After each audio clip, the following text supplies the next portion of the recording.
லூக்கா எழுதின நற்செய்தியிலிருந்து வாசகம். 1ஆம் அதிகாரம் 28 முதல் 35 வரை உள்ள இறைவார்த்தைகள். வானதூதர் மரியாவுக்கு தோன்றி, அருள்மிக பெற்றவரே வாழ்க, ஆண்டவர் உம்மோடு இருக்கிறார் என்றார்.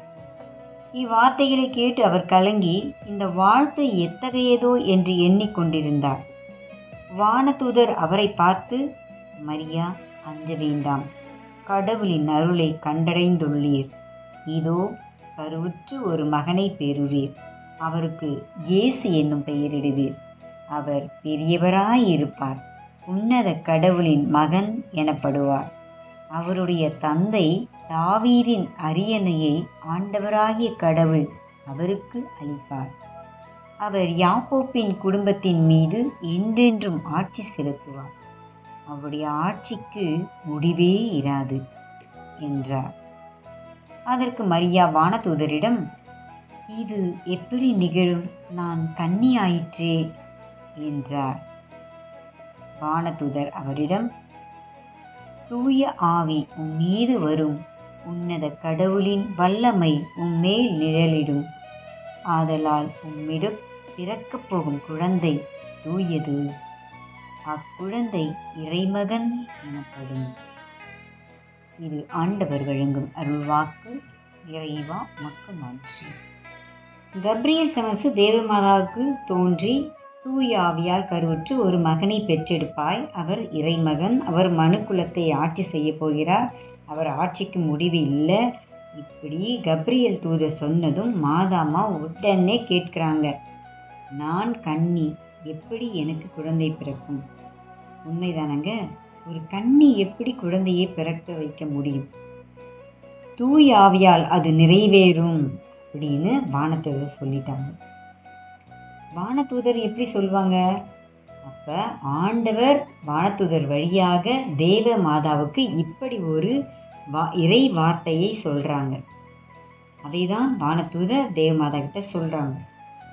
அப்படி சொன்ன உடனே அப்படியே நடக்கட்டும், நான் ஆண்டவரின் அடிமை அப்படி மாதாமா அப்படியே ஆண்டவரை தன்னுடைய உள்ளத்தில் அவ்வளோ நம்பிக்கையாக ஏற்றுக்கொண்டாங்க. கடவுளோட வார்த்தைக்கு எந்த அப்பீலும் இல்லை. நடக்கட்டும், யார் என்ன வேணால் என்ன சொல்லட்டும், நான் ஆண்டவருடைய மகள், நான் ஆண்டவருடைய பிள்ளை அப்படின்னு ஒரு தைரியத்தை அவங்க வச்சுட்டாங்க. கணவனை அறியாதவங்க ஒரு குழந்தையை பெற்றெடுத்தா அந்த நாட்களில் எப்படியெல்லாம் பேசுவாங்க? இந்த நாட்களையே இப்படியும் பேசித்தானே இருக்காங்க மக்கள். அப்படின்னா அப்போ அந்த நாட்கள்லையும் அதுதான் நடந்திருக்கும். அந்த நாளில் நடக்கிறது இன்னைக்கு மிக மிக மிக மிக அதிகமாக நடந்து தான் இருக்கு. எல்லா தீமைகளும் பாருங்க, தேவமாதா ஆண்டவருடைய வார்த்தையின் மீது நம்பிக்கை வைத்தார்கள்.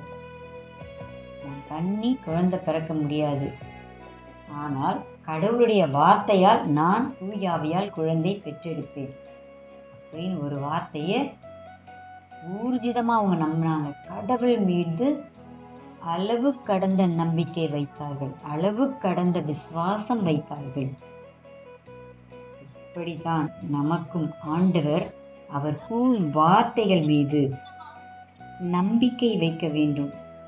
எப்படி தேவதாய் ஆண்டவருடைய வார்த்தையை ஏற்றுக்கொண்டார்களோ, நம்பினார்களோ, விசுவசித்தார்களோ, அதே போன்றுதான் நாமும் ஆண்டவருடைய இறை வார்த்தையை நம்ப வேண்டும். ஆண்டவருடைய இறை வார்த்தை, நான் உன்னை கைவிட மாட்டேன் அப்படின்னு சொன்னா ஆண்டவர் நிச்சயமாக நம்மளை கைவிட மாட்டாங்க. ஒருபோதும் நம்மளை கைவிட மாட்டாங்க. அதை நம்ம நிச்சயமா நம்பணும். ஆண்டவருடைய நம்மளை கைவிட மாட்டாங்கன்றத நம்பணும். நான் உன்னை பாதுகாப்பேன் அப்படின்னு இறைவார்த்தை சொன்னால் நிச்சயமாக ஆண்டவர் உங்களை பாதுகாப்பார். நிச்சயமாக பாதுகாக்கப்படுவோம் ஆண்டவராகிய இயேசு கிறிஸ்துவால். ஆண்டவர் தூதர் அவர் சொன்னபடி கேட்டு வாழ்ந்தார்கள். திருப்பாடல் 103 20ஆம் அதிகாரம் இப்படி படிக்க கேட்கின்றோம். ஆண்டவருடைய தூதர்கள் ஆண்டவர் வார்த்தையை கேட்டு வாழ்ந்தார்கள். அப்போ ஆண்டவருடைய வார்த்தையை கேட்டு நம்ம வாழும் பொழுது நமக்கு அறிவு, நற்சுகம், செழிப்பு, நம்முடைய அழிவில் இருந்து பாதுகாப்பு, துன்பங்களிலிருந்து விடுதலை, நோயிலிருந்து விடுதலை, கடன் தொல்லையிலிருந்து விடுதலை, பண பற்றாக்குறையிலிருந்து விடுதலை. வீடு இல்லாதவங்களுக்கு ஆண்டவர் வீடு தருகின்றார். பாருங்க, இதெல்லாம் ஆண்டவருடைய இறை வார்த்தை என்று நாம் ஏற்று அதை நம்பி நாம் வாழ வேண்டும். இதெல்லாம் நமக்கு நடக்கும். ஆண்டவருடைய வார்த்தைக்கு நாம் கீழ்ப்படிந்து நடக்க வேண்டும். தேவத்தாயும் ஆண்டவருடைய வார்த்தைக்கு கீழ்ப்படிந்து நடந்தார்கள். தேவத்தாய் ஆண்டவரை வளர்க்கும் பொழுது ஆண்டவராகிய இயேசு கிறிஸ்துவும் கீழ்ப்படிந்து வாழ்ந்தார். தேவத்தாயின் வார்த்தையை கேட்டு வளர்ந்தார். புனித சூசையும் அவரோடு, ஆண்டவரோடு, தேவ மாதாவோடு அவர்களை பாதுகாத்து அவர்களை வாழ வைத்தார். ஒரு அருமையான ஒரு தேவ குடும்பம்.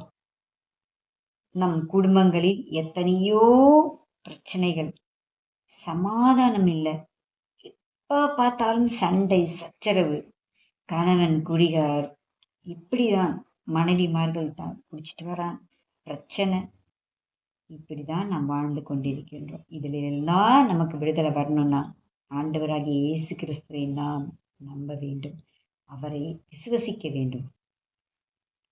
ஆண்டவருடைய கட்டளைகளை இதயத்தில் இருத்திக் கொள்பவர் நீடிய ஆயுளையும் பல்லாண்டு வாழ்வையும் நிலையான நலன்களையும் பெற்றுக்கொள்வர் என்பது இறைவார்த்தை. நீதிமொழிகள் 3:1-2 இப்படி பார்க்கிறோம். என் அன்பு சகோதர சகோதரிகளே, தினமும் இறைவார்த்தையை நாம வாசிக்க முயற்சி செய்யும். ஒரே ஒரு வசனமாவது நாம் வாசிக்க வேண்டும். ஆண்டவருடைய பெயரால் நாம் எல்லாவற்றையும் பெற்றுக்கொள்வோம் என்ற நம்பிக்கையும் விசுவாசத்தையும் நாம் வளர்த்து கொள்ள வேண்டும்.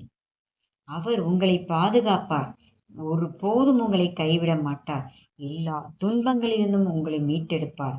அவரை நம்புங்கள், அவரை விசுவசியுங்கள். அவருடைய வார்த்தை முற்றிலும் உண்மை. அவர் என்ன சொல்றார்? என்னோட வார்த்தை விண்ணும் மண்ணும் ஒழிந்தாலும் என்னுடைய வார்த்தை ஒரு நாளும் அழியாது, ஒழியாது. ஆகவே அவருடைய வார்த்தைக்கு கீழ்ப்படிந்து நடப்போம், ஆண்டவரை பின்பற்றுவோம், முற்றிலுமாக ஆண்டவராகிய இயேசு கிறிஸ்துவை நம்பி வாழ்வோம்.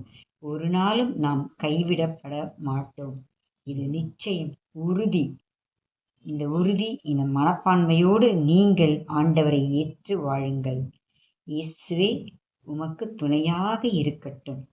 அவரால் அன்றி நமக்கு மீட்பு கிடையாது. உங்களுக்கு ஆண்டவராகிய இயேசு கிறிஸ்து இந்த கிறிஸ்து பிறப்பு விழாவை சிறப்பாக நீங்கள் செய்ய உங்களோடு இருக்கின்றார். உங்கள் உள்ளங்களில் பிறக்கப் போகின்றார், உங்களுடைய இல்லங்களில் பிறக்கப் போகின்றார். எல்லா துன்பங்களில் இருந்தும் உங்களுக்கு விடுதலை தரப்போகின்றார். ஆமென். அனைவருக்கும் கிறிஸ்துமஸ் நல்வாழ்த்துக்கள். அனைவருக்கும் ஷேர் பண்ணுங்கள், கிறிஸ்துமஸ் வாழ்த்தை தெரிவியுங்கள், சப்ஸ்கிரைப் செய்யுங்கள், கமெண்ட் செய்யுங்கள். நன்றி.